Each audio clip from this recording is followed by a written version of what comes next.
It's a genre of video games that don't get much attention in the gaming media anymore. Fighting games haven't gone away, however, despite their heyday in the 16-bit era. They continue to boast large and devoted fan bases, and they have something that makes these games immensely enjoyable to play.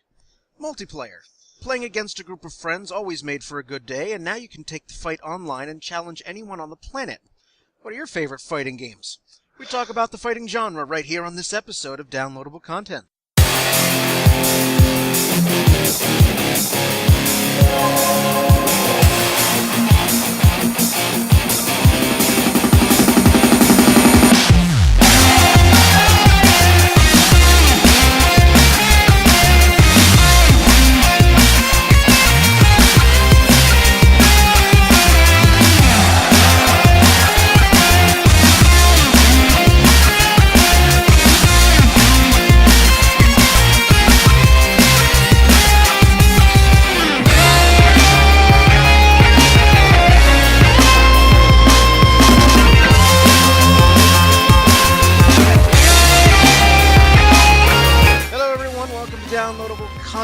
Episode number 50, ladies and gentlemen, where we talk fighting games. On this episode, we have Ron.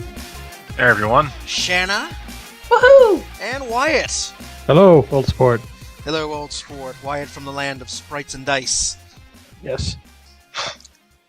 How is that coming along, by the way? It's actually coming along really well. We had a slow start. Me and John Glover, and myself, we run this website. It's called spritesanddice.blogspot.com. And we started right after PAX East 2013, and we're like, all right, let's try to get 2 or 3 posts in a week. We finally started hitting that, and we're up to 2,000 page views actually today, which is really nice. Our goal is to hit like 3,000 by the end of the year, which it looks like we're going to be able to. And he's actually working with like the alpha tester for some of the indie games from the showcase, like Delver's Drop. He's been getting some small interviews with some small indie developers, and we've been getting actually some feedback from when we do our reviews of things, where the creators of those will actually come on and be like, "Hey, thanks for posting this. It's a good article." So we're really excited. We're hoping it's going to keep growing. So far, you sound like you're on a good start. So it's a milestone episode. This is the 50th episode of Downloadable Content. This is Ron's 40th. Yay, I'm positive I have an 8% average. This is your 40th. Shanna, this is your 10th. Woohoo! And awesome. And Wyatt, this is your 5th. Only? Yeah, only 5. Fair enough. That's all right. You have a busy life to lead. I do. You have that thing called a social life. I don't. Although Facebook brings me away from it too often. So... I know. The demands are just horrible, I know. My life is so terrible. First world problems. I have to talk about video games and balance that with my war games. I have to balance that with girlfriend. I have a terrible life. I don't know what to do. I don't know. You might want to just start drinking and take care of your problem right away. Wouldn't that be like cosplay in the 60s? Here, have a drink. Why? Nothing wrong with me. Have a drink anyway. Yeah. So yes, we're going to talk about fighting games on this episode. It's a genre that I said in the intro that doesn't get a lot of press anymore. I mean, before, I seem to remember as a kid, fighting games really having their heyday in the 90s when arcades were still huge, and even so when fighting games were finally making the jump from arcades to home consoles, thus opening up a massive audience. I can remember back when I was a kid going to the arcade and seeing people crowding around Mortal Kombat. Came out in 92. I was 7. Street Fighter, probably one of the first, if not the first, major fighting game. Back in 1987, I hadn't even started playing video games yet. I was 2. And working their way to some of the more modern fighting games that we have now. Recent entries, Soul Calibur, Super Smash Brothers, even Guilty Gear, 1998. So, the genre has evolved, but even though we don't hear a whole lot about them anymore, they still have immense fan followings. You can occasionally find tournaments of fighting games, obviously at conventions, but also on Twitch. I seem to see them on there. So, I open it up to the panel. What particular fighting games stand out to you in your recesses of nostalgia? Obviously, I would think that Street Fighter probably takes the cake as the first standout. At least it is for me. That's Specifically Street Fighter 2, I feel like Street Fighter 1 was fine, but I think 2, when it first hit the consoles, was really when it, that's when you first started seeing, the beginnings of, your friendly brawls with your neighborhood friends and your cousins and stuff on, the Genesis or the Super Nintendo. Well, that's true, because, not only that, but, the original Street Fighter is almost it's kind of like this weird mystery or something. It's not many people have played it. It's very, kind of archaic, I've been told to play it. And not only that, but you could only play as two characters. You could only play as Ryu and Ken, and I think one of the endearing parts of Street Fighter 2, at least when it first came out, was having a whole cast of characters and your choice, and you could choose who you're going to play, who's the best fighting style for you. Which most video games, you kind of, up until that point, you got your one main character, and that's your guy, and that's who you're going to be running through the entire time. And here, you had your choice of who you're going to play, and then your friend had a choice of who they're going to play, and, let the madness ensue. My first fighting game, my introduction to fighting games, I remember it very clearly. It was Mortal Kombat on my stepbrother's Game Gear. He had Mortal Kombat 1 and 2. And it was the first time in a video game I had ever seen something called blood. If we all remember the infamous blood code you would have to put in Mortal Kombat 1 because of the massive kerfuffle over games like Mortal Kombat and Doom. Oh, blood and violence, and think of the children, and they're gonna turn into murderers. Ugh. Now, 20 years from now, are any of us trying to rip each other's spines out of their backs? Well, maybe yours, Shanna, but that's a whole other issue. Just saying. I think we proved them wrong, but go on. But I mean, I had, all these things, I'm very curious of, fatalities. I'm seeing things that, like Scorpion ripping his mask off and burning his opponent, or Sub-Zero, as you mentioned, ripping the spine out. Raiden electrocuting. All the classic stuff that we've come to recognize in Mortal Kombat. That was the first experience I had, and to this day, Mortal Kombat is my baby in terms of fighting games. That's the one I am most familiar with, and it's the one that I am the best at. I'm trying to remember which character is it that actually, his fatality is he has a scary face and he scares the ghost out of you. I'm gonna go looking now. I know which one you're talking about. Because he looks at the camera and then he looks at the guy and they're like, "Oh crap!" and then the little ghost pops out and runs away. I'm gonna have to look that up. I know which one you're talking about because I've seen them all. It's but I mean, I remember my stepbrother and I just spending hours, sometimes entire days, on his Super Nintendo, going back and forth between 1, 2, and 3, and he would always beat me. Always beat me. Because he had the strategy guides, and him being the older brother, he would always exert his, his power trip. He'd be like, "Can I look at the strategy?" No. This is mine. You have to die now. Just on repeat, right? Yep. And I would... Little brother, it's tough out there. You're gonna have to learn this the hard way. I'm doing this for your own good. And I would try to sneak, what the commands were, because, I mean, if you remember, you'd said finish him, and then you'd have 3 seconds to punch in an obscenely long string of buttons to pull off the fatality. Yeah. In answer to your question, Shanna, Cabal was the character Oh. from Mortal Kombat 3. That's who it was. But I mean, as Mortal Kombat, for example, went on, they started to get a bit ridiculous. I mean, they started to go away from these bit serious tone, and then we started adding things like friendships, animalities, babalities, brutalities. I loved babalities. Brutalities, animalities, and I'm just like, okay, we're getting a little ridiculous here. Well, the whole game is.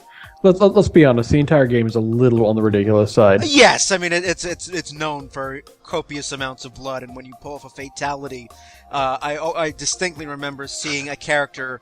If it was an exploding fatality, the character would blow up, and suddenly you'd see 3 rib cages, 5 skulls. I actually just am thinking, because the last time I remember, I'm not gonna have much to say for this part because I was not allowed to play fighting games because they were too violent and bloody, and no, I can't. I remember when Street Fighter 2 came out. When I would go with my mom to the Sears or Macy's at the mall, they would have like a demo booth, and the demo booth of that game was like 8 or 9 kids long. So I'd purposely try to get away from my mother and get onto that line as fast as I could, so I could see if I could play one game before my mom would find me and pull me away because the game was obviously too violent. And Mortal Kombat scared me because I was told that it's the most violent and bloody game that's out there and it's going to ruin your soul. I just remember that very clearly. And I was over your house, I think, about a month and a half ago, and you pulled out one of the old ones, and I'm just watching pixelated, like, bright pink blood fly everywhere. I'm like, this is what we were afraid of 20 years ago? Yeah, you were watching me play. I have the Mortal Kombat arcade collection on my PS3, and you were watching me play like Mortal Kombat 1. And yes, that was the game that would rot your soul and turn you into, Charles Manson. It's just amazing how much, being dated can really change your perspective. Oh, yeah, this was the game, and, if we all remember the Nintendo stupid moment when Mortal Kombat 1 came out. It was, Midway is trying to put the game on the home consoles, and Nintendo's like, no, we can't have the blood. You can put Mortal Kombat 1, on our system if you get rid of the blood. So they did, and it looks totally stupid. And so Sega was like, oh, you're putting out Mortal Kombat 1? Oh, Nintendo says you can't put blood on it? Give us the blood. We'll take all of the blood.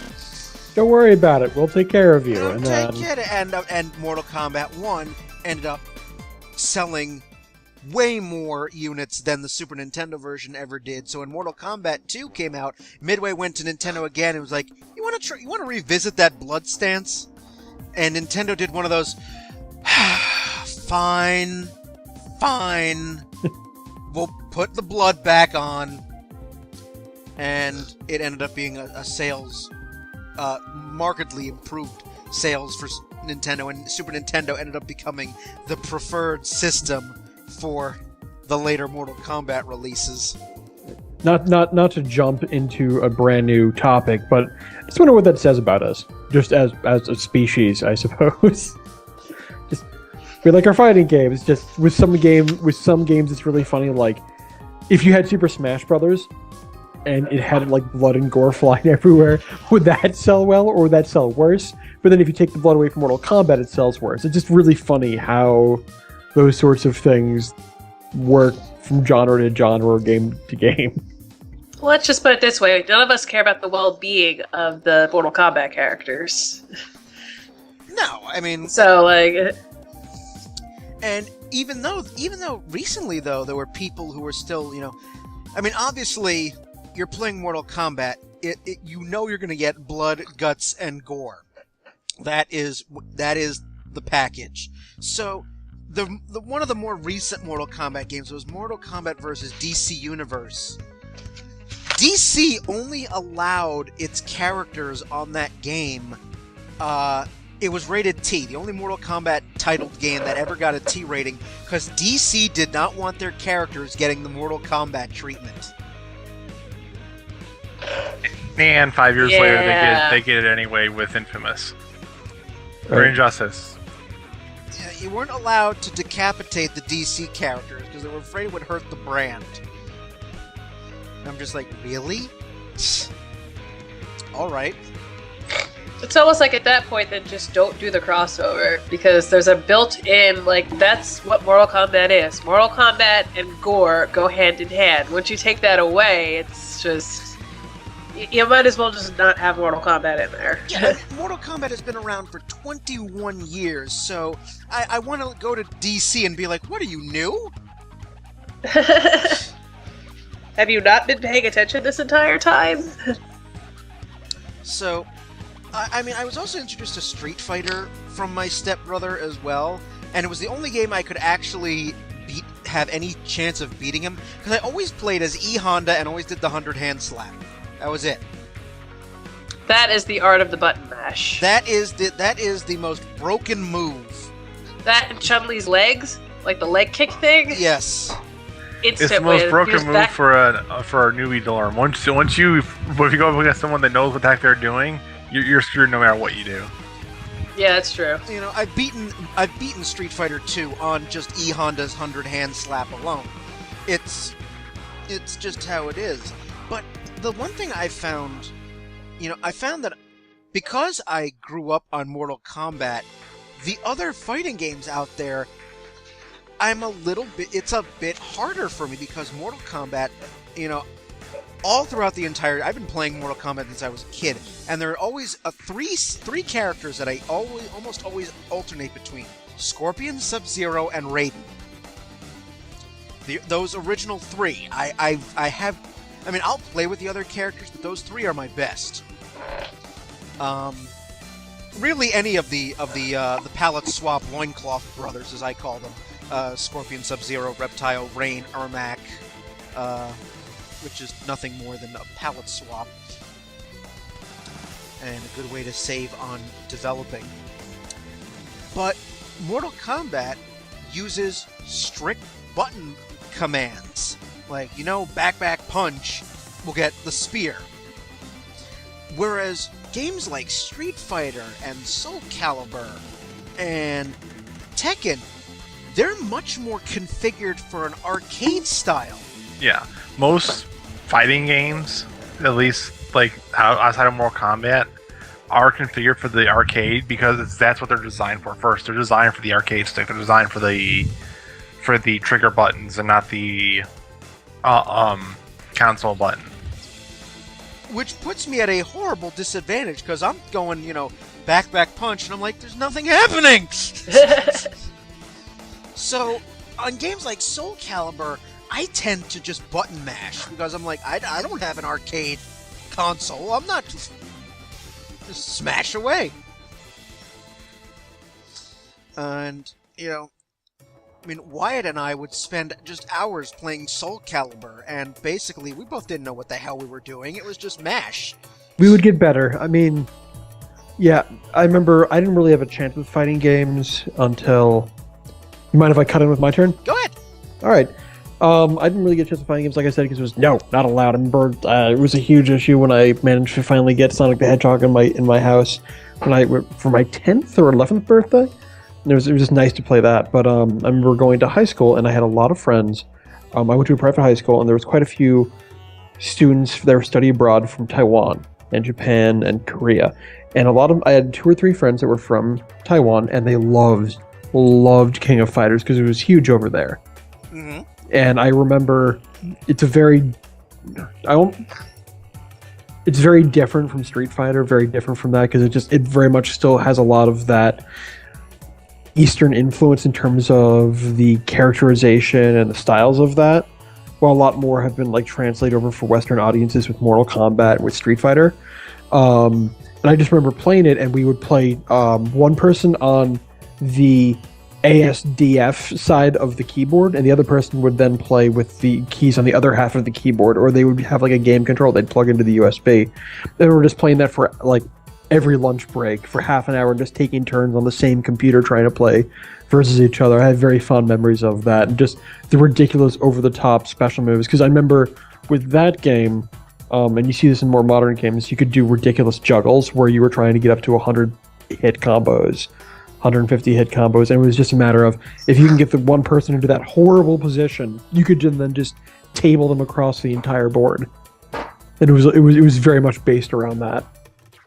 which was a lot of fun. And then when I hit college, as Brian, as you know, there was the Soul Calibur arcade game set up in the New Paltz, right there in the New Paltz cafeteria, right before you'd go up to the food, where if you put in a quarter, you'd get 9 games. You get 9 credits. Oh my god. So we would just be like, oh, we got here early, we're waiting for some friends.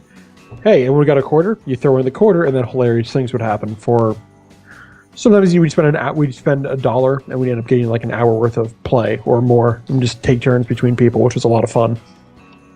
Yeah, it reached a point, I remember playing Soul Calibur, where we were kind of blocking the way into the cafeteria because crowds would gather. Yeah, we'd get 5, Nice. 6, 7, 8, 9, 10 people as everyone would slowly show up to like, oh, we're all here for dinner. Yeah, let's all get around in first, and then we just kind of just keep self-perpetuating. We'd go upstairs and eat. We'd come back down. And we'd be like, oh, people are still here. Yeah. Well, And then I left, but they got rid of the Soul Calibur. several years later, yeah. But that was my introduction to Soul Calibur, and since then I own Soul Calibur 3, 4. I don't own 5. But then Soul Calibur originally started in the arcade and made its way to Dreamcast. I have the GameCube version of Soul Calibur 2, so it has Link. I have the PS2 version of Soul Calibur. I don't remember if there was any extra characters in that one. One 'Cause had I haven't picked it up in like over a year. I can't even remember. one had Hayachi and the other had Spawn. I forget which one was. Oh yeah, I had Hayachi. Okay, so then That was it. Spawn Yeah. was for the original Xbox. So I keep wanting to say that it was Kratos, but that wasn't until the PS3 version. So. and Kratos is in the most recent Mortal Kombat. Oh, yeah, you're right. I'm getting all of my characters confused. No, you're right. Kratos is in Mortal Kombat. I don't remember who's in Soul Calibur now. Characters. I remember. I'm jumping to Tekken briefly. The very first time I played Tekken, I got pissed. I was playing Tekken 3 on my stepbrother's PlayStation, and I was mad because it was the first fighting game I had played in which you could hurt your character while they were down. That's so cheap. Mortal Kombat and Street Fighter don't do that. The animation processes that the character has to get up before you keep inflicting damage to it. Not Soul Calibur or Tekken. Oh no. If the characters are on the ground, you can still hurt them. Yeah, no, and you can do horrible things. I think that's the same way with what I was talking about, the King of Fighters series. Although it's been years since I've played a King of Fighters. It's funny how what's really funny about, with the exception of Super Smash Bros. We'll get into that one later, I'm sure, because that's going to take up a corner. But between like Street Fighter, Mortal Kombat, King of Fighters, Marvel vs. Capcom, which is again its own thing, Tekken, there's these very minor changes, but when you have a game system which is balanced in a very particular way, and then you take someone out of it, even though it looks exactly the same to someone who does not used to fighting games, they're like, no, this game is stupid because you can hit people on the ground. Oh, this game is stupid because you can't block by hitting back. You have to block by hitting a button. Like these small minor changes that change everything for certain players. They do for me, certainly. I mean, like I said, I'm used to the Mortal Kombat where, there is a specific button to block, there are specific buttons to put in commands, and then, like I said, I was frustrated. I'm like, you're hitting somebody on the ground. I'm like, that's cheating! You have to wait till you get up first. Rules of engagement and all that nonsense. No. And, yeah, Marvel vs. Capcom. I have Marvel vs. Capcom 3. It took me forever to figure out how to block. I'm like, where's the block button? No, you just... What's it? You have to move in the opposite direction of the attack or something like that? Or I forget what it is, but... And the games that are much more geared for arcade control, forget it. It's like, alright, well, let's just mash. Just keep hitting the button. Yeah, just Just Which button? All of them. all of them. All the buttons. Something's going to happen. I mean, you might lose. But I mean, there were a lot of pet peeve. I mean, there were a lot of things that would tick me off. I mean, because we all obviously have played multiplayer on fighting games. The guy or girl you'd be playing against who always did the same move. Yep. Oh, That- this just reminded me. That's usually me. Or, like, it depends. Sometimes that's me, but... Yeah, I remember when Blockbuster was a thing, and we snuck in our most violent game ever. Well, when you would go to Blockbuster and rent games, and me and my brother, we snuck out a game because it was about dinosaurs, and it was like the most bloody game we could ever get into our house. It was a game called Primal Rage. Does anyone remember that one? I remember that. Yes. Yeah. Where Absolutely. they were just like, you know what we're going to do? We're going to take giant dinosaurs and substitute them for fighters and just have them fight in giant post-apocalyptic world where you'd have like cavemen around like in the streets of New York City and they're covered in vines and just, it was hilarious. It was a great game. I just remember because- the life bars. Did they have exploding hearts? Yeah, the Like, when the you beat hearts, the other guy, hearts the heart would just faster, explode? the hearts would beat faster and faster and faster, Yeah. and they pop once you won with them. And it was just this really weird, really hilarious game because of that, because it was just it had that over the top bloodiness, but you were giant freaking dinosaurs. So like in my head I had rationalized it in my teenage years like, well, it's not really that bad. I mean, we're just giant monsters and I'll just pick the nicer giant monster anyway. But you would go through it and there was an Allosaurus that was red, and my brother realized that he could teleport, and as everyone knows from fighting games, if there's one character that can teleport, they can be sometimes the most annoying character for that reason alone, because they would just spam the teleport for stupid reasons. So you would have the 2D, and I'd be fighting. I had like a long-necked, poison-spitting brontosaurus of some sort. It was ridiculous. His name was Virgo, and I was playing against the Allosaurus, whose name I can't remember. And what it would do is that the move would go off by just, I think it was hitting like down and like B repeatedly. It would turn towards the screen, kind of do like a little like hip wiggle, and there would be flames that would come up out of its feet, and it would just disappear into the flames and reappear behind you. And you could just keep hitting it, so like by the time it finishes, it can go back into the flames and keep doing this. And the developers had put into the game my brother kept doing this, like, oh, you can't even hit me anymore. He just keeps doing this point where I'm starting to get really ticked, and we're in a group of people, and he's been doing this all day. And all of a sudden, in the middle of the screen, a giant block of cheese appears with a no sign through it. And it starts flashing in the middle of the screen going, no cheese. Just stop the cheese move. Because it was fully aware that my brother was just continuously doing this stupid move over and over and over again, and the fact that they put that into the game made me laugh hysterically. I'll bet it would do. I would do the same thing. But I mean, I had characters. I've had playing against people, and Mortal Kombat. Going back to that specifically, has this thing. I mean, the game was smart. The further you moved up the tree, if you're playing single player, the further you moved up the tree, the more the computer recognized your play style and could counteract everything.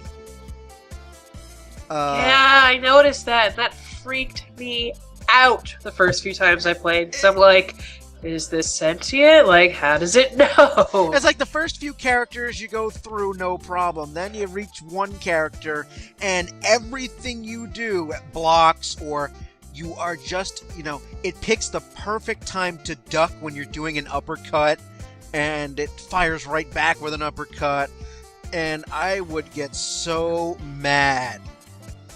And, my favorite excuse when, you're a kid, the game's cheating! Yeah. Yeah, well, I mean, you can't do the E-Honda just 100-hand slap every time now, because it's like, wait a minute. No. Stop that. It couldn't do that. And sometimes the computer would start spamming me with the same move. And it's like, alright, well, fuck off. And, I would, Mortal Kombat 1 specifically, I would get so happy, and then I reach Goro. Oh, God. Oh, Goro. Oh, Goro. I'd make it through the initial 6 characters and the mirror match, and then the endurance matches, which were you versus 2. And then, get through that, and then you get to Goro, and it's game over.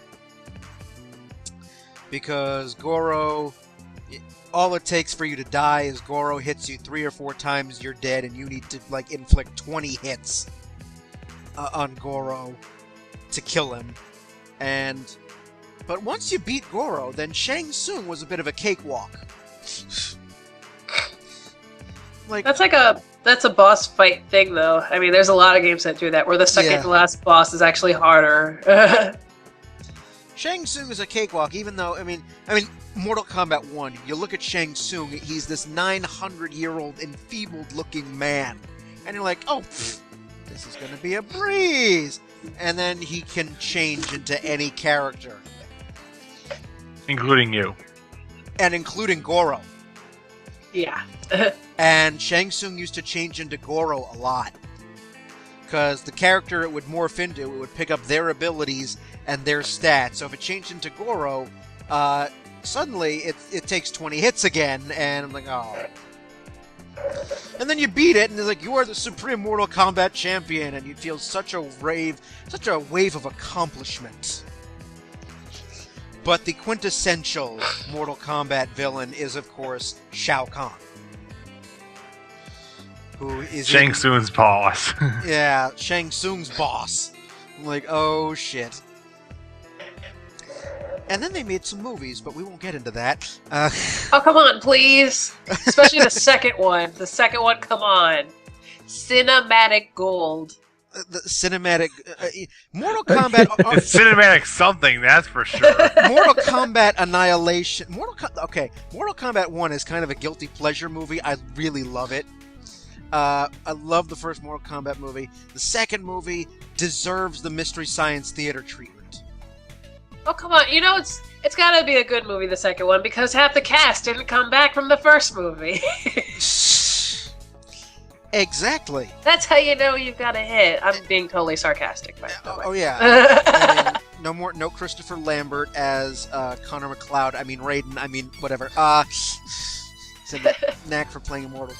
And Mortal Kombat Armageddon, I think, has the most gratuitous use of a mud wrestling scene ever. I haven't seen any of the movies besides like snippets, so I can't say anything here. Is the most gratuitous use of a women fighting mud scene ever. But anyway. I just see a producer chomping on a cigar like, you know what, they stage a mud scene. Put in the two ladies from the game. Chop, chop, chop, chop. And I mean, you know, not to be out-dueled, you had the movie Street Fighter. I love Street Fighter, the movie, so much. Then you have Street Fighter, the movie, where you have Jean-Claude Van Damme playing an American. Problem number one. Yes, Jean-Claude Van Damme, this Bavarian, Austrian actor thing, playing the most American character in the entire Street Fighter series as Guile. Nothing can go wrong. Nothing. Absolutely. Not a damn thing. Not a damn thing. But the star of the show, far and away, it was Raul Julia playing M. Bison. I mean, I remember seeing it when I was a kid, and all I could remember was, of course! And there were so many great lines in that movie. Yes. But for me, it was a Tuesday. Yes. I guess you didn't see that, did you? Game over! Raul I Julia. got to say, though, as a second best character in that movie, Zangief. Okay. Change the channel. Yeah, all right. It's been over a decade since I last saw it. I saw it once and never again. But we watched never it again. Me and my roommates watched it recently just for fun, and we realized that the entire driving force of that entire movie is just to get all the characters in their costumes from the video game at the end. Yes. There are so many things that happen that make no sense just to get them in the right clothes. Just to get them in the right clothes and to have like a Les Mis style ending. So we have everybody on stage At the same time. at the exact Curtain call ending. yes. Which they then made a video game out of too. Street Fighter, the movie, the game. Wait, what? Yeah. Please go Yeah. back to why that makes It any sounds sense. as bad as his name. Well, I think one of the reasons why they did it was because they actually digitized the actors, so they were probably just thinking, hey, Mortal Kombat has all this success with more realistic looking characters, so why don't we do the same thing with the movie characters? And I never played it because I think, what system was it on? I think it was on What? Street Fighter the movie, the game? Was that Dreamcast or? If the fact that you're saying Street Fighter the movie, the game, makes me cry a little bit on the inside. That's what it's called. I don't care. That's terrible. It sounds a bit like The Producers. It's a movie of a musical of Street Fighter the movie, the game. Alright, found you. Maybe they made it, to be a flop so that they can make lots of money off of it, but it never had that success point. Street Fighter the movie, the game, and the box art is beautiful. It has Jean-Claude Van Damme on it. What? That means nothing. Hold on. In the 90s, it meant something. It was for PlayStation and Sega Saturn. Also, arcade. Ah, okay. So, yes, and uses, sprites from the movie, and no, I don't want anything to do with it. This is dumb. Why are we doing This this? is dumb, why are we doing this?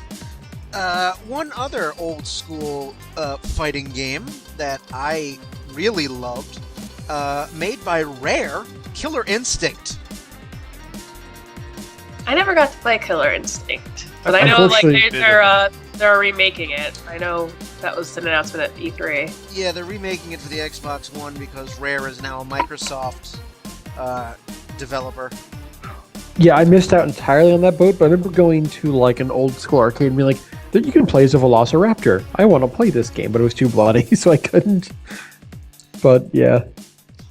The funny thing is, when I first played Killer Instinct on the Super Nintendo, my first thought was these graphics looked exactly like Donkey Kong Country. And then I wonder why. Yeah, and then I saw who made it.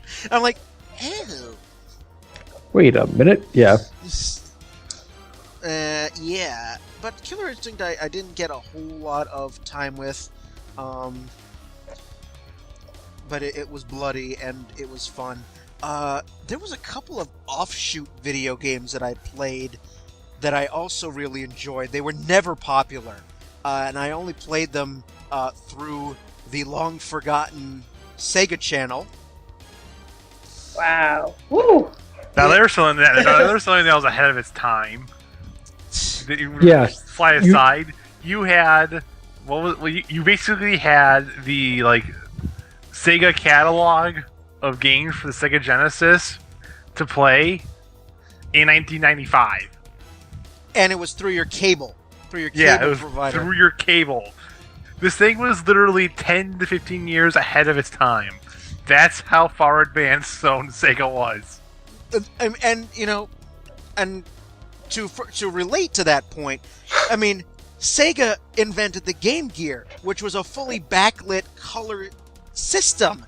Why did it take Nintendo 10 years after the Game Gear to come up with one of its own?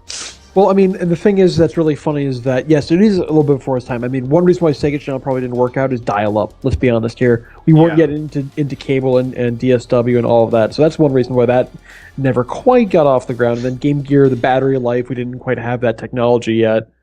6 AA batteries for 3 hours. I thought it was 30 seconds, but I could be wrong. 3 hours with no sound. It was maybe an hour with sound. But be that as it may, yes, the two games that I remember playing with friends on the Sega Channel was a hilarious game. It was a fighting game that actually parodied other fighting games. It was called Clay Fighter. Oh, I heard of Clay Fighter. I remember that. Well, yep. when you had characters like Bad Mr. Frosty and Blue Suede Goo and The Blob. Yeah, that game was slightly silly. Very silly. I expected Graham Chapman to come in and be like, "This is far too silly." Yep. And another fighting game called Balls. BALZ. Balls had the most. That had the most 90s music I've ever heard. I remember that. Yes, BALLZ. And it did. It had incredibly 90s music. Worst music or the best music? If I can find the soundtrack, I will let you listen to it and judge for yourself. Worse or better? The funny thing is, I downloaded Clay Fighter from Virtual Console, and it is on my Wii. I do occasionally play it. Does it hold up? Not so much, no. No.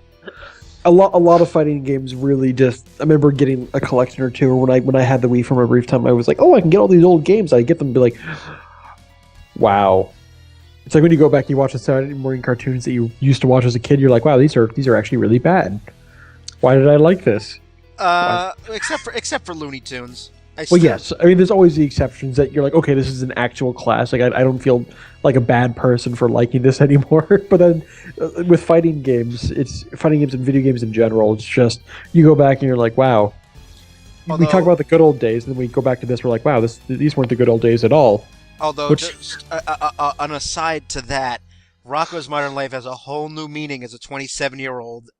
As it much different than what it was. Oh dear God, yes, does it? Much more than what I picked up as a 7-year-old. Oh, Choky Chicken. That's a funny name for a restaurant. Oh, you have no idea. All the things that got past the censor. Anyway, moving back a few quantum leaps.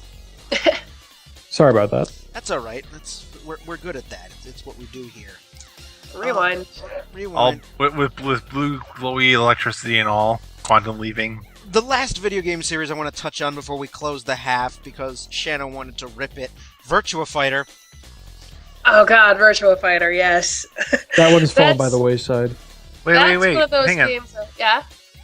Another game I want to rip too. Well, we'll get to your ripping after we rip Virtua Fighter.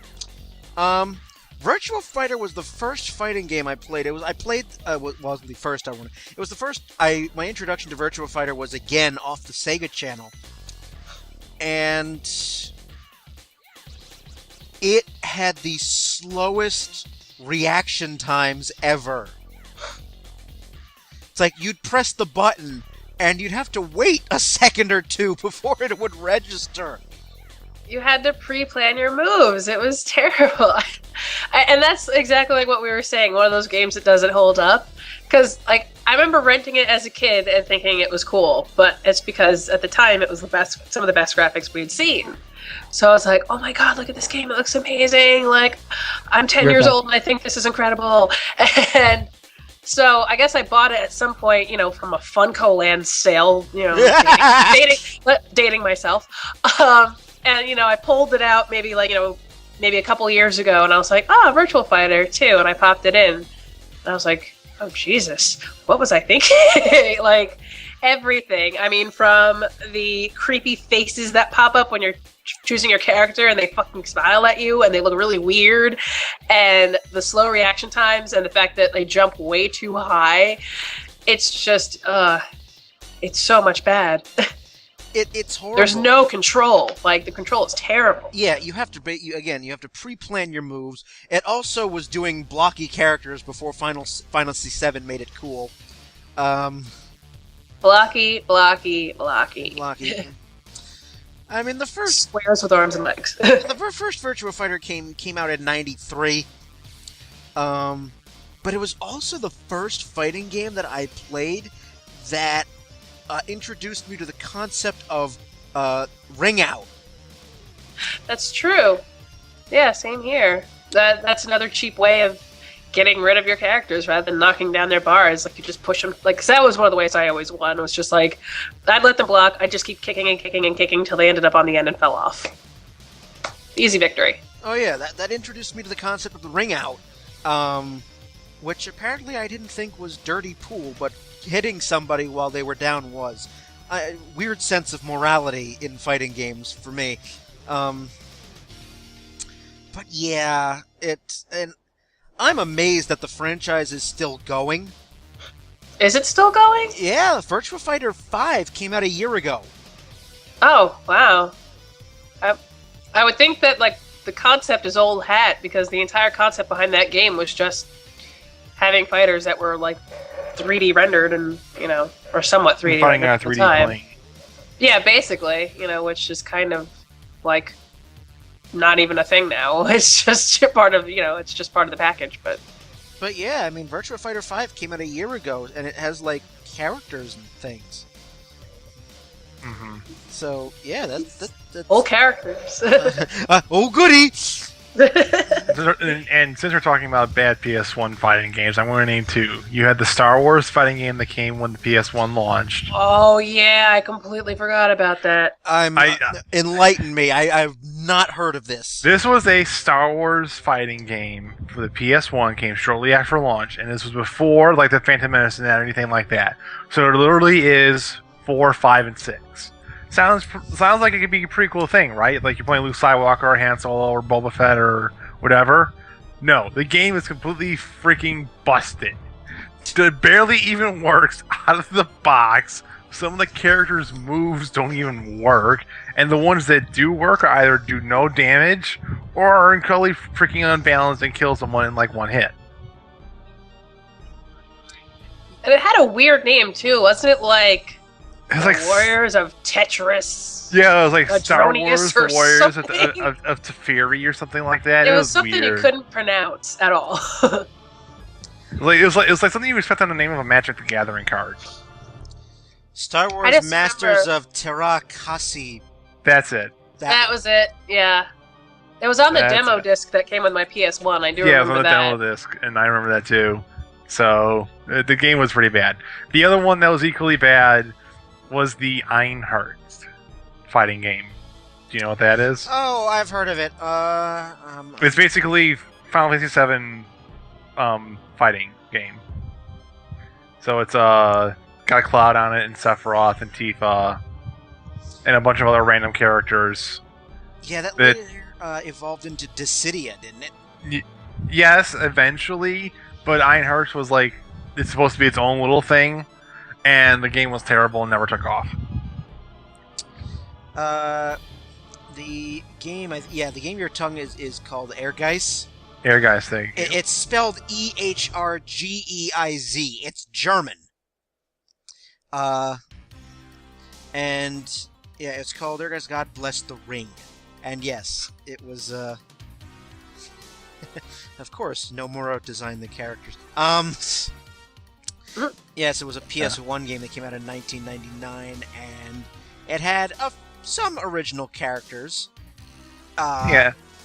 But it also had the Final Fantasy VII cast. Yeah, that was like the main reason. That was like the only reason you'd buy the game is you could have your who win in a fight for realsies, Cloud versus Sephiroth. Oh noes.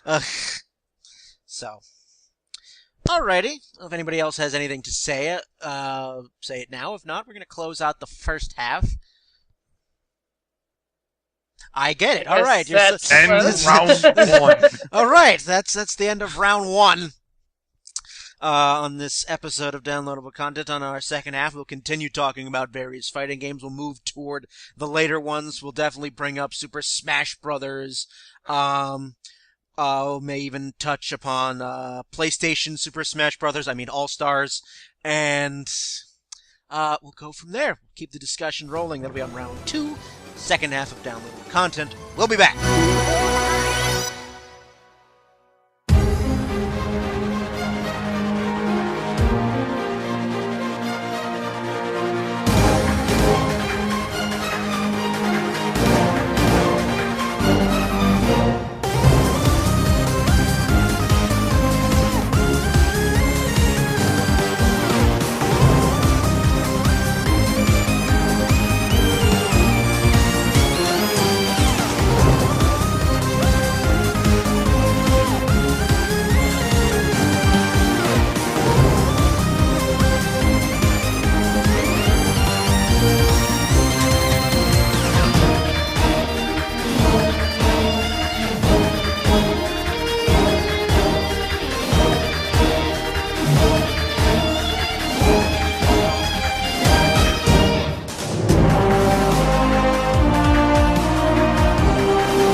Welcome back to this episode of Downloadable Content, episode number 50, our fighting games episode.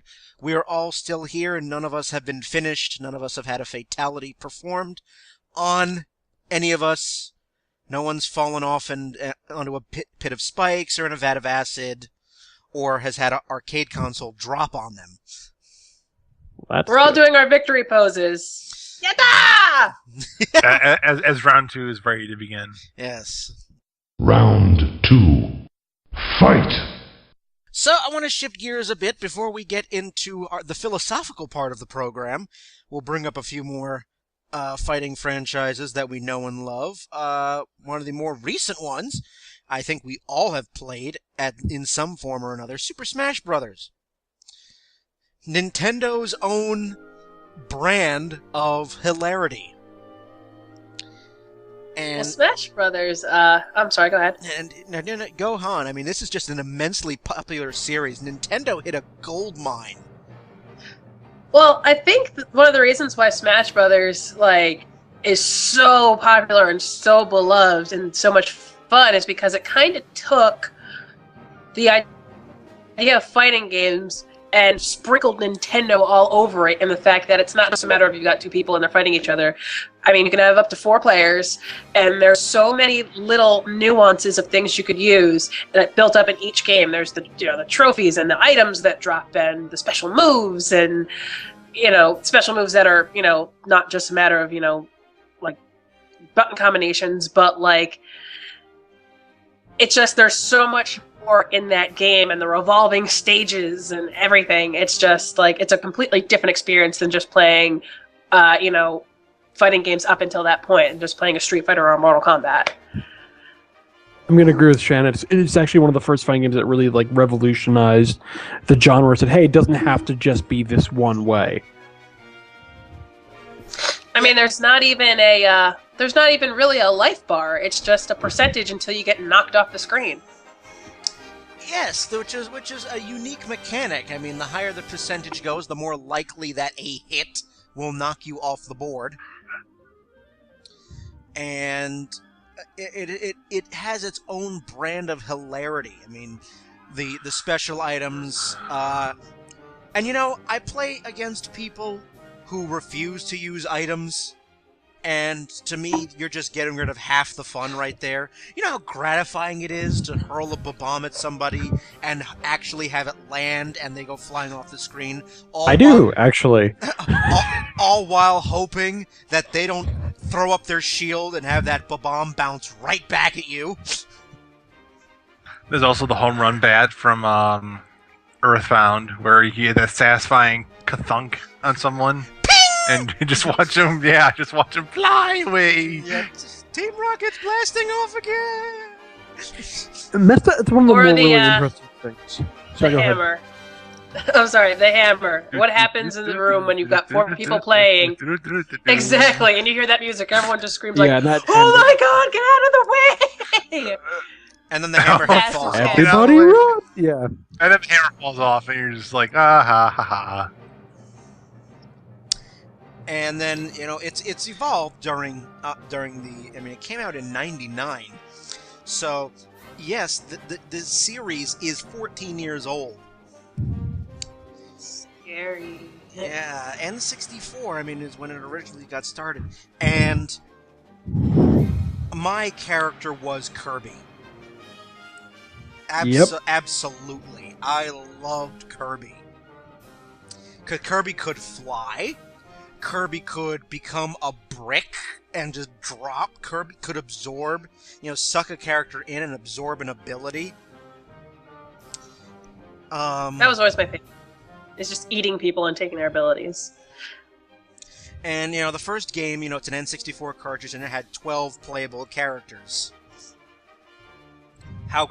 There's 12 at launch and you unlock up to 16? No. Or total? It includes 12 playable characters. 8 characters. Oh wow! I thought it was one of them. 8 characters are playable from the beginning, and 4 are unlocked. The 8 playables are Mario, Kirby, Link, Bowser, Samus. No, Bowser was not in the original Smash Brothers. Wasn't? Okay, Pikachu. Pikachu was, yes. One of the unlockables was Luigi. Yep. Ness was an unlockable, I know that for certain. Yep. Fox was playable at start. Let's see here. Jigglypuff Peach? was an unlockable. Jigglypuff? Jigglypuff was an unlockable. Peach was not in the original Smash. Okay. Should I tell you before you keep making an ass of yourself? No, what's what I do best? Ouch. What's what I do best? Let me think here. I forget. Go ahead. All right, your characters for the original Smash Brothers: Captain Falcon, Donkey Okay, Kong, bunch. Okay. Fox, Jigglypuff, Kirby, Link, Luigi, Mario, Ness, Pikachu, Samus, Yoshi. Yeah, it's Yoshi. I was freaking Yoshi, Falcon. And... Those are really good Yoshis. And I mean, I used to like also using Yoshi as well, except when I accidentally did the jump and plummeted straight down into the abyss. Wah, wah. I liked using Yoshi because you can like eat them and poop them out as eggs over the edge of the stage. It was so cheap.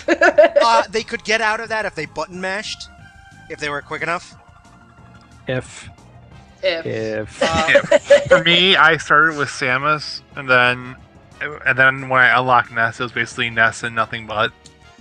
One of Wyatt's favorite moves, because Wyatt, Nick, Ben, we would spend hours in one of our respective dorm rooms, just playing Smash Brothers for hours. One of Wyatt's favorite moves, he used to play as Donkey Kong, and he The had ground pound. No. Nope, not. I actually didn't like Donkey Kong for all, but after a while, like, and we'll get to this later, the whole like casual versus competitive when it comes to Super Smash Brothers. But I got really sick of the no items rules and some other things that our friend Ben would sometimes do, and just like make it this hyper. And I was like, you know what? If I can't win, nobody can. And so I started playing Donkey Kong. And Brian, if you want to go ahead. You know how Donkey Kong had the move to basically grab someone and put him on his back, and just hold him there. He would do that to one of us, and then walk off the board with it. Give it seppuku. Yeah, if I can't win, Not no one seppuku. can. It's like, Kamikaze. it's like, fuck you and your no items. Fine. Yeah. We're not going to play by my rules, then we don't play at all. Basically. It was great when Ben was in the middle, like, yes, I am dominating. And then I just go up, like, I want to give you a hug. Come here, buddy. Just a small hug, I swear. Come on, we're gonna go for a walk. Which We're gonna go for a nice long walk off this short pier. Which then shifted our battle strategy to get Wyatt at all costs. You know, this has been a battle strategy ever since, and even before that, I think. It just, whenever we start anything, it's... No one likes me. Well! The ugly duckling has appeared. Basically.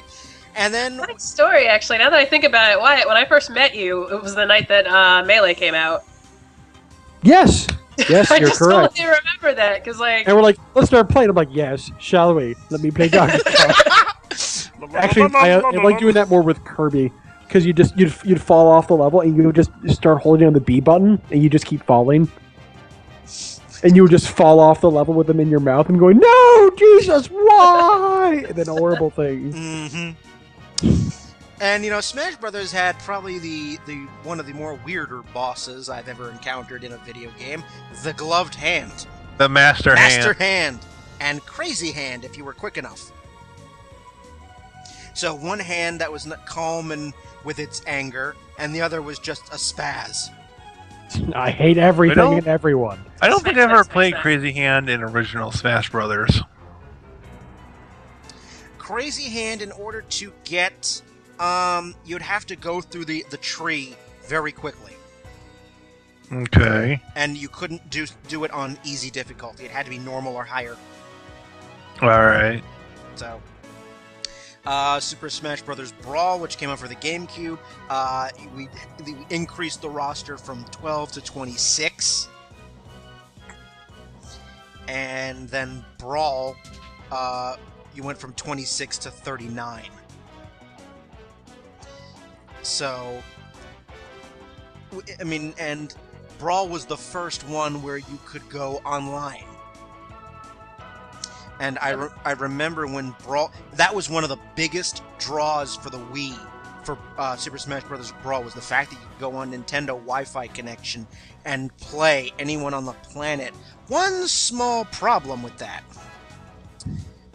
Nintendo did not anticipate how much of a demand there was going to be. How did they not know that? This is Nintendo. They still don't understand what a server is. How do I server? Please, someone inform me. I'm confused. So you had these incredible lags, or just drop altogether because there was so many people trying to get on at once. And Nintendo was like, huh? What was that noise? I don't understand. Why don't you like our game? No, and that's another thing that changed a lot of the games was the online community. Just that jump. One of the things I find the most interesting, to be perfectly honest, and to shoehorn this in, is that Yep, go ahead. Super Smash Bros. Was originally made. One of its original appeals, I think, and correct me if I'm wrong, is that it was ridiculous. That it was just a silly game where you could play it just as you can remember. Remember that time when Shanna hit me with the hammer, then horrible things happened, or when XYZ, the bombs went off and we set up proximity mines across. Like, you played it for kicks. It was just like a hilarious game to play. Oh, absolutely. Yeah. I mean, how could I not love a game where one of the trophies that you would have is a giant Nintendo pawing at the screen so nobody could see, which Right. it throws me off even if I set it off because I'm like, oh my god, cute puppy, and I'm not paying attention. But yeah, At it's all. the ridiculousness factor. But- It's not just the ridiculous factor. It's just like the random scenarios you get into of like you throw up a bomb and the bomb explodes and the character flies off screen. But as they're flying off screen, they hit someone else, knock them down to a different part of the level where there's an item which they pick up, and there's a Pokeball, and they throw the Pokeball, and oh my god, a Whaler's coming in and attacking the entire stage. Or Snorlax, I'm sorry. Yeah, it's Snorlax, and of course, the assist trophies, the final smashes in Brawl. Oh, the final smashes. Forget it. That's like the best part. Yeah, Final Smash is basically just like your super move. And my personal favorite is Samus's when she's in the suit, because it's basically just one giant Kamehameha. Basically. Right, and there's nothing you can do at that point. It's Yeah, just- like unless you're right behind her, you're gonna get hit, and you're probably gonna lose life out of it.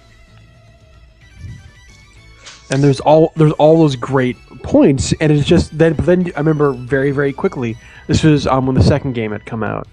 After N64, because that's when I was in college with Brian and Ben and Nick, who I know have both been on the show before. And we'd play in the room, and we'd have this growing thing. And I ran the gaming society there at New Paltz, and there's a growing thing where people would not play with items, and you would have at the event meetings 2 televisions going at once, or 2 screens going at once. One with items and one without items. And it was a very different play set of people. The people that wanted to play with no items usually actually brought their own controller, and they would sit down, and it was their prized controller to play. And they'd actually sometimes play with like old GameCube setups, and just they had a very specific way. There was actual wave sliding or wave dashing, where if you managed to hit a B move and turn fast enough, you could actually speed up your character out of normal physics, and it turned into this really hyper competitive where you would have tournaments, and we'd have 1 or 2 of the guys that would come from not from the campus, but they would come and play on campus to train. They'd go down to the city and they'd get like 3rd place and all that. And it's just very funny how a game that was kind of so built on being a non-competitive fighter game it became for a while there. I'm not sure if it still is. Someone else will have to clue me in on that. Became one of the more competitive ones out there. No, Melee still played. I mean, it just played at this year's EVO 2013. One of the main headline titles was Super Smash Bros. Melee. Was it Melee or Brawl? It was Melee. It was specifically Melee. Okay. The reason why there's the big snafu was because it was Melee, not Brawl. They had Brawl there too, but the quote-unquote return of Melee was like one of the major selling points for this year's EVO. Can I mention one more thing about Brawl? That was the other big draw of it. What? No. Which is... Sorry. Well, I'm going to anyway, Wyatt, so you just sit tight.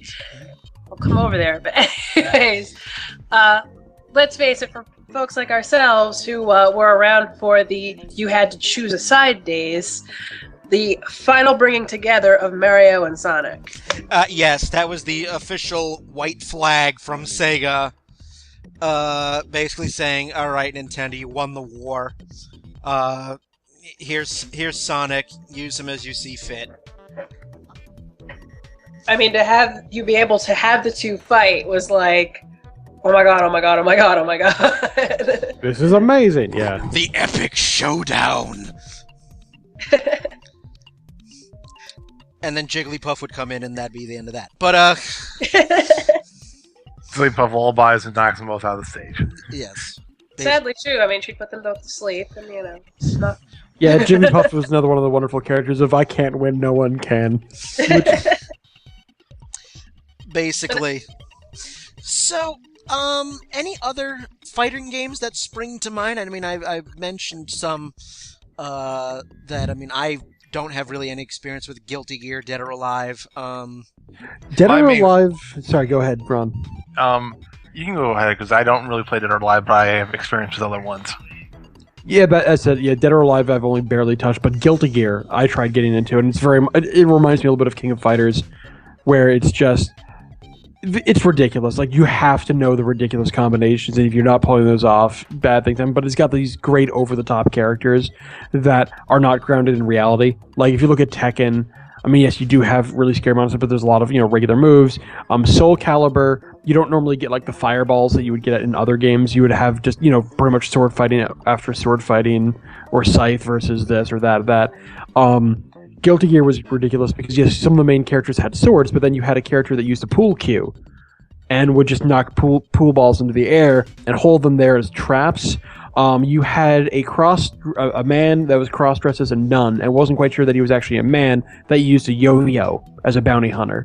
You had another Street Fighter character, like a Street Fighter, not the actual game Street Fighter, that used her hair as a weapon, and the final boss had an evil demonic hat that looked like the sorting hat, but goth style, and had a guitar that she attacked with by playing it. Like, just ridiculous over-the-top animations in an old style. I like her. Of course he would, Shanna. Of course he would. Fooly Cooley, the real game. No, I mean, yeah, it was kind of a ridiculous She's rocking red leather with a red-pointed witch hat. And her hat has a mouth that eats people. Because it's possessed, because why not? Because this is ridiculous enough as it is. Yeah. This is an anime-style game, isn't it? I never played it. Yes, really? How couldn't you tell? Yes, of course it's an anime-style game. Yeah. Like, Guilty Gear is definitely, you can... There's certain games you can tell that come from Japan. Guilty Gear comes from Japan. It is definitely a very technical game. Like, you have to know, the combos. You have to know the frame rates and stuff like that. Like, for certain combos in Guilty Gear, you have to know the frame rate, and your window of opportunity to go from combo A to combo B is maybe 1 or 2 frames, which is basically, less than 1/10 of a second. Well, there you go. Yep. It's a lot of fun. Dead or Alive was known for having a very, very, very stylized combat, but all the combat was based off of very real moves originally, like wrestling, different types of martial arts. But the thing is that it's become infamous because of its developer really, really, really liking jiggle physics, and one of the pioneers of jiggle physics. I'm not sure if that's actually Don't even. That was probably a horrible slip. Oh my god. Yeah, that's... Please edit that one out. No, please, that's for the in. love of God. That's in. That's going onto the poopy reel. Brian, I know where you sleep, and I will kill you where you sleep. Okay, fine. Kill me as much as you want, but then you're gonna have my wife to answer to. Oh, damn it. Okay, anyway. But yes, I'm going to start this one over. So yes, I don't know if it's good or not, whether or not you're considered like one of the pioneers of jiggle physics, but that was like the game where the female characters were just had ridiculously large cleavage, and even though you'd be having these very realistic fighting moves and kind of styles where you can knock people into walls and over the side of buildings and stuff like that, but then you would just have these large pendulous tatas just moving about, and it started getting more and more people playing the game because of that, and now they use that to advertise.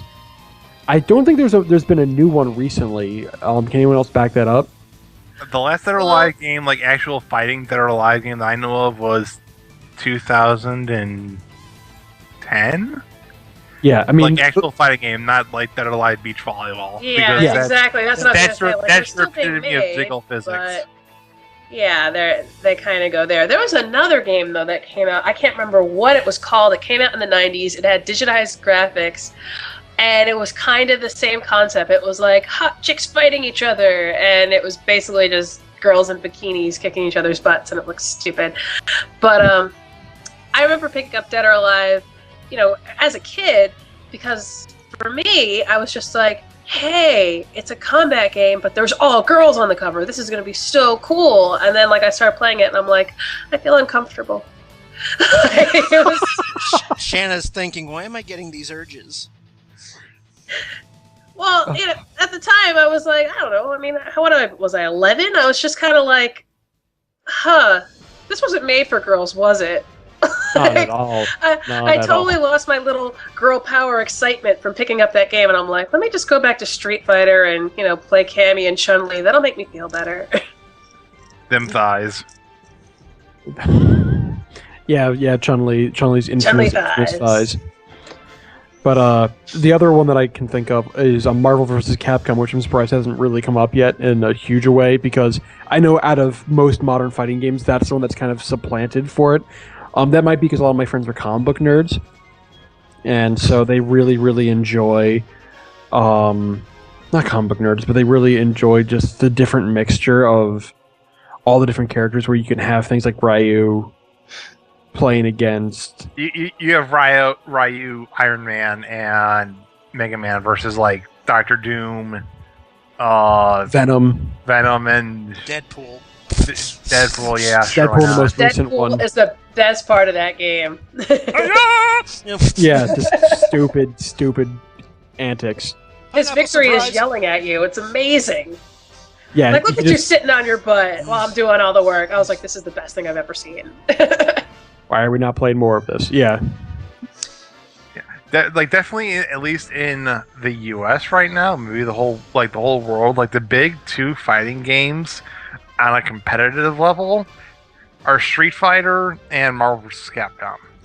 Well, as you say that, I mean, now we're going to begin to shift into the philosophical part of the program.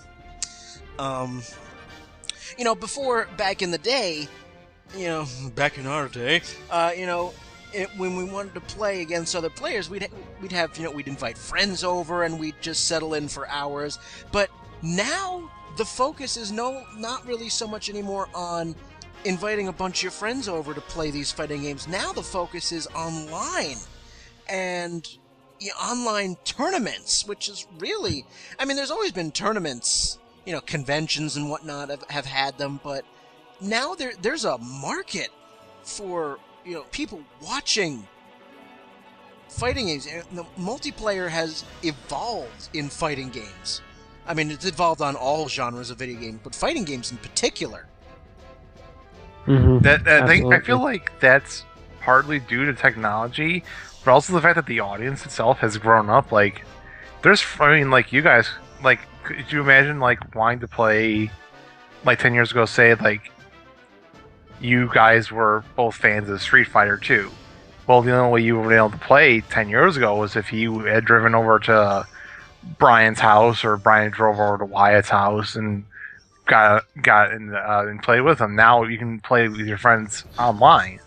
Doesn't even matter if they're 30 minutes away or 300 miles away or on the other side of the planet. You can play with your friends. That's a really big benefit and part of the reason why I think fighting games are having this revival is that there's always going to be there's always a new challenger to appear. Well, in a way, though, you can also say that it's just you're able to now have fighting games as a spectator sport on a larger scale. Because think about it, back in the day when you would go to the arcades, if you had two kids who were really kicking ass at Street Fighter 2, a crowd would form around them. So now we're just, we're in the digital age, and not only that, but video games are, becoming more of a mainstream pastime. So I think it was almost like a natural progression. I can definitely see that. I mean, Marvel vs. Capcom is one of the ones that definitely is one of the larger online groups, I believe. If I'm not mistaken on that one. Yeah, you're pretty accurate. Like Marvel vs. Capcom definitely has one of the larger ones. Street Fighter's also got a pretty large community. Yeah. I know that's just some other ones. Like I remember I picked up Street Fighter 4 when I first came up here to actually live up here. I'm like, oh wow, it'll be nostalgia. And I started playing. I'm like, this is stupid. I can't play this game anymore. I don't like it. I've gotten too used to the ridiculousness of Smash Brothers and Marvel vs. Capcom with all the flashy lights and. Yeah. Another big one that I know that's generally used for your quote-unquote Japanese fighting games is Dustloop. Covers your Guilty Gear and your Blaze Blue and probably Skullgirls as well. I don't even know that one. That's another thing, though, that even kind of, that's a whole other subgenre now that's in fighting games, is the crossover fighting games.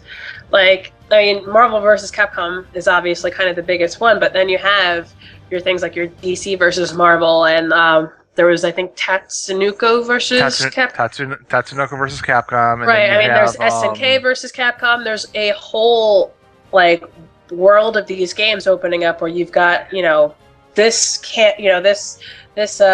cabin of games versus this group of games, or these characters versus these characters. You've got Tekken versus Street Fighter as well. Yeah. You've got all these fighting games are starting to realize hey, we made these fighting games under one company. Well, why can't we just smash them all together and see what happens? I kind of call that the Super Smash Brothers effect. Kind of. I think part of that is just because of Super Smash Brothers, but also keep in mind, wasn't Marvel vs. Capcom out even before Super Smash Brothers? Yeah, it was, because I definitely remember playing it at an arcade at some point when I was young. It definitely came out before Smash Brothers. So this was already around even before Smash Brothers. So. And which also, even though the focus of fighting games now becoming, a much more popular online spectator event and more people playing them online, even with still the large devoted fan bases, how come we don't hear about them anymore in the gaming press? Fighting games aren't dead. They still have huge fan bases. Not as many events, mainly. Evo is the biggest one that happens, at least in America. Evo, is that a short for something? Electronic. It's short, evolutionary video game fighting organization or something like that. I don't remember what the exact abbreviation is. It is short for something though. If you type in, you want to look it up. It's just straight up EVO. I'm pretty sure Wikipedia or Google would give us something about it. But Evolution Championship Series. Yeah, there you go. So Evo is the main American event, but that's it. There's other conventions around, MLG I think usually has a side event for fighting games whenever they have a major gaming weekend, but there's no other really big fighting scene going on. There's no other tournaments going on, and it's mainly just due to not lack of interest, but more so lack of support from the publishers of the fighting games. Because it's not this isn't like a StarCraft 2 or a League of Legends where you have support from Blizzard or Riot, respectively, wanting to encourage the electronic, the competitive scene. The competitive scene is grown more so out of just like wanting to be the best at the game, and not so much because there's money involved. It's just more so being recognized as the best and not trying to get a paycheck. And Evo is relatively new. The first one was in 2002. Yeah, but it's definitely, I think it's one of the longest running ones, at least in the US. There's like 2 or 3 major fighting game conventions that I'm aware of. There's the only one that I know by name is Evo. I believe there's another one in like April, and there's another one in like November. Because it's like April Evo is like July, August-y, June, July, August-y area. And the last one's in like November, so like they're like 4 months apart roughly. And they kind of are meant to take place in like East Coast or West Coast or overseas. I think Japan has a couple fighting game conventions as well. Yeah, I mean, you might be thinking of Major League Gaming. Maybe. But, I mean, it's just very interesting how the progression of fighting games is now becoming more of a spectator sport. I mean, you still have the big fan bases for these major franchises. I mean, Mortal Kombat is still putting out games. Street Fighter, I think, just put out Super Street Fighter Turbo Hyper Super Fuck Your Mother 4 or something like that. Street Fighter, bet you can't have just one. Tekken's still going, Soul Calibur's going. So, I mean, these games are not dead, but just the evolution, the focus from, getting a bunch of friends together to hundreds of thousands of people attending and competing and watching these events. It's very, very interesting.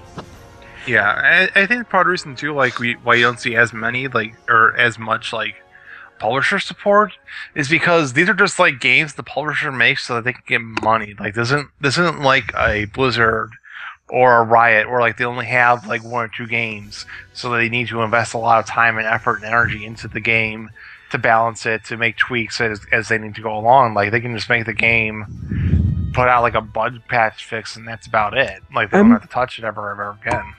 I'm not entirely sure I agree with that. I do know that, like, for example, Marvel vs. Capcom 3, when it first came out, then it came out with Marvel vs. Capcom 3 Extreme, I believe is the name for it, which added 4 more characters, but actually rebalanced things. It came out about only 6 months later and was done as a rebalance. And then after that, if you ever log on to the online with Xbox Live of that, at least, sometimes there's patches about that. I know that Injustice. Yes, Injustice, the new one that's DC characters duking it out, randomly will now have patch updates that kind of does some balancing in terms of Solomon Grundy becoming a little bit faster or doing a little bit less damage in comparison to environmental attacks and these small little tweaks. I mean, this is a new thing for the companies. Like, historically speaking, they've never done this, because they never had a desire or option to. Capcom did just because it's Capcom; they want money. But like none of the other really fighting game companies did this. The only ones that really do it on a regular basis is the like Guilty Gears and Blaze Blues, because those games are still in arcade, and like that's where they're first released, and they're released in the arcade. So if there's a balance update, it's going to hit the arcade first before it gets onto the console. I think that one thing that really changed things, I understand the money grabbing kind of complaint or the issue where we go, oh, Ubisoft, oh, Capcom, but I don't want to rush to that one. I actually want to come up with another idea, which is I feel like fighting games in some ways are an older version of gaming, sort of like JRPGs and platformers. Now, JRPGs and platformers are also here. There's still being games made. They're still being worked on. We still have some dedicated franchises we can go back to. Oh, remember that Mario? Oh, they're coming out with another Mario at some point, or so on and so forth. But in comparison to modern gaming, which has become much more social, I hate using that word in relation to gaming because sometimes it has some very negative connotations. or in terms of new modern graphical achievements or the ability to have more people playing at a time, has kind of fallen by the wayside. Not because of any one or more reasons, it's just because it feels dated by a lot of new players, or I feel like a lot of people get the new Mortal Kombat out of nostalgia than, oh hey, look at this brand new game, I wonder if it's interesting. Possibly, but I feel like with the fighting games, like they have this very specific like bonus and negative in the sense that like you can only play the single player campaign and training room so much. If you want to get better at the game, you have to play against real live human opponents. And so like you get the game sort of almost requires you to have people to play it with, which is an unusual requirement for most video games. Well, I think I can kind of see like what Wyatt was saying, just because like it does have that. I mean, it may even be because, you know, newer games are more immersive and they're more lengthy and there's a lot more to them, whereas because fighting games, like you were saying, Ron, like because they kind of have a finite experience if you're playing single player, kind of like platformers, because they're shorter and they're more condensed, it's a different gaming experience and in a sense a more classic experience, because it kind of goes back to those days where it wasn't so much that the norm was sitting around in your living room playing on a console, where the norm was either sitting at home playing on your console or going out and pumping your quarters in, you know, into the arcades, and knowing that you only have so much time to play because whatever reason you got to go home, there's a line of kids with their tokens waiting behind you, whatever. So I think that's what kind of that overall feeling of playing a fighting game is always present, even if you're playing Street Fighter 4. And for gamers our age, we're used to it. Maybe for the younger generations of gamers, they just can't latch onto it because their experience growing up with games is different. And, you know, to further the point Wyatt made, I mean, it's the same reason why, you know, we don't get or hear so much about JRPGs anymore. You know, fighting games and, you know, RPGs are among the earliest types of games that we've experienced. I mean, as I've already mentioned, Street Fighter is 26. Mortal Kombat can drink now; it's 21. And that'd be interesting. Drunken fatality, But, you know, JRPGs, platformers, fighting games, these are kind of like the old guard. And, you know, and tastes change. You know, we try to look into more different immersive video game experiences. The fan bases are still there. But our attentions are now focused onto other genres, you know, and the evolutions of those genres. I mean, take a look, you know, first-person shooters, for example. Finally, they figured out how to incorporate excellent plot into them, for crying out loud. Another thing is that I think fighting games have, in some ways, and I'm not sure what other people's stances are on this, have been replaced or at least kind of evolved into things like the MOBA, which is League of Legends, Dota 2, Smite, where they're very team-based. There's a strategy element to them, but you're working as a team. There's more than one person that's on the same game, and you kind of have a very football-esque approach. Well, if you look at that sort of game where you have all these different strategies for, are we going to try assaulting from the top to get to the enemy base? Are we going to try assaulting from the bottom? And you have a very top-down view, which lets you do sports spectating. When you then you kind of go to the fighting game, which is a very minimalist kind of spectator sport. I'm not saying that's a negative thing. I'm just thinking that in comparison to modern tastes, that might be one of the reasons you have less people being able to play at the same time. You get where I'm going with that? It's like watching a boxing match as opposed to watching a football game. Exactly, and just in terms of sheer quantity of people, there's a difference there. Very, very neat stuff there. I think we are just about winding down here, so do we have anything more you want to bring up, Wyatt? I know you wanted to talk some more about the philosophical side, because that's what you are. Have we brought up all of your points, or do you want to? I think that's mostly at the one at the end there, which is that gaming is changing, and there's some really cool things about JRPGs, about fighting games, and I'll focus on the fighting games that are really great. They're very technical games, and a matter of fact, they're some of the most technical games that were created in terms of being able to have fast-paced action on the screen at the same time, where you had to strategize, that allowed for twitchy gameplay to even begin to be done. And I think trying to forget about fighting games, I mean, there's something that I don't play much anymore. I only play Marvel vs. Capcom 3. I have it at my house, but I never play it on my own because I don't want to go online. I'm going to get myself stomped because there's people out there that are really, really, really good, and I am not one of them. But if I have some friends over, I'll gladly throw over in that game. I'll open up some soda or a six-pack, depending on who's over, and we'll sit down and we'll have a good time. Smash Brothers is something that I ended up leaving because it got too competitive for me. I wanted to just have a good time. But at the same time, if I have the right group of people, I'll throw it down again. I have a great time with it, and I think that there's some great things the fighting genre has to offer. I don't want to see it devolve or turn into sort of this nostalgia group. And I'd like to see it for a new iteration of the fighting game, much like what Super Smash Bros. Tried to do, and I think in a large point succeeded. It'd be nice to have that as esports becomes a real thing, to see fighting games kind of have a second wind, as Ron, I think, put it, right? Where they'll kind of have a revival due to the online competitiveness of these, but then once money is being put into them, where the spectatorship becomes a thing again. I'd love to see that happen, because as with any kind of subculture or any sort of culture, you don't want to leave the things that you were built on behind. In a way, I'm a little surprised that, and maybe I'm completely wrong on this and I just haven't been paying attention, but I'm surprised that they haven't tried to take the next step in doing that with things like, with like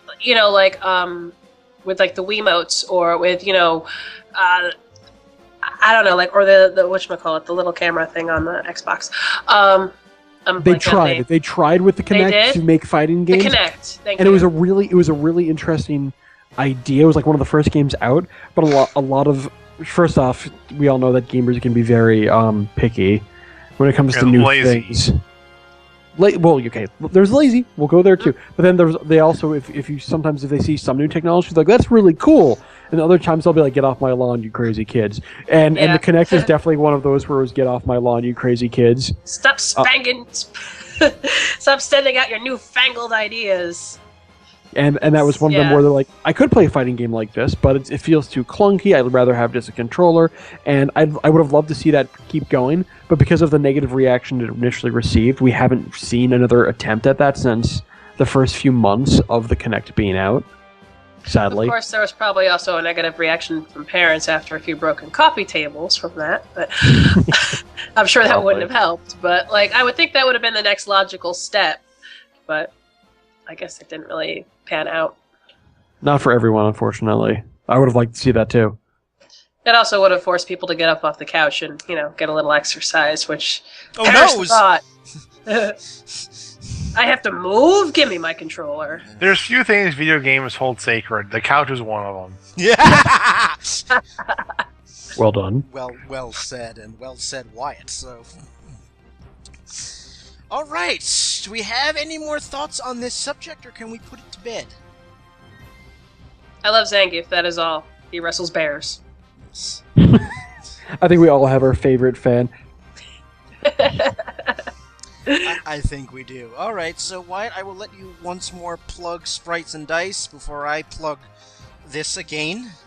Absolutely. When this blog goes live, when this podcast goes live, I'm going to be doing a small, brief set of podcasts based on fighting games. I'd love to get some more comments from this audience and get you guys over to my blog. It's spritesanddice.blogspot.com. Me and my friend John run it, and we do open topics about different types of video games. We do board games, although that's a little bit irrelevant to this podcast. And we try to do some, not just reviews, but also some kind of thoughtful responses to things like, why are fighting games falling out of style in comparison to League of Legends? Or, what makes a fighting game nostalgic or too bloody. Things like that. We'll hopefully probably do some of those once this comes out, so come check it out. So there you go. And if you have any thoughts, questions, comments on this episode or any other episode of downloadable content, you can get in touch with us from a variety of ways. You can go to facebook.com/downloadablecontent. You can go on Twitter @DLContent, or you could email us, dlcontent1@gmail.com. All our episodes can be found on iTunes, YouTube, and Stitcher. You can leave comments there. So there's a bajillion ways for you to get in touch with downloadable content, and likewise, a bajillion ways to get downloadable content into your ears. So... Oh, I almost forgot. One last thing. Oh! Fighting games, and Ron, I'm not sure if you've heard. Have you heard of Dive Kick? Dive Kick is hilarious. Good. The fighting genre has gotten old and venerated enough that it actually has its own parody, which is called Dive Kick. Check it out. Look up online. It's pretty much a fighting game where you only have 3 moves: evade, dive, and kick, and everyone dies in one hit. I saw it at PAX East, and it's being shown as like a parody of fighting games. But a lot of people now are looking at it and going, "This is actually a highly technical game, and we can make this competitive and have tournaments of this." And it's hilarious. Go check it out. Awesome. There you go. I saw this at PAX too. It was hilarious. It might be the new step where it's this new minimalist approach to a minimalist genre in comparison to all the new fancy technological things that we've got going on. So check it out. Alrighty, so that does it for our 50th episode, Fighting Games. So it remains for me to thank Wyatt, Ron, and Shanna for being on this episode, the 50th. And so, I'm Brian. Have a good one, everybody. Jax. Sub-Zero. Round 1. Fight!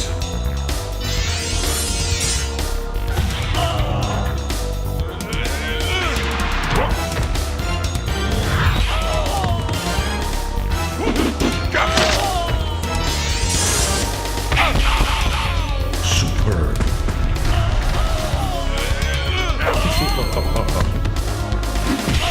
Jax wins. Round 2. Fight!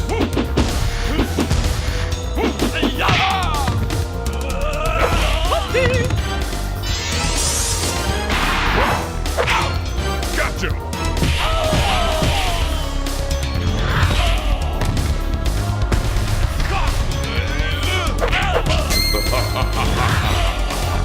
Finish him.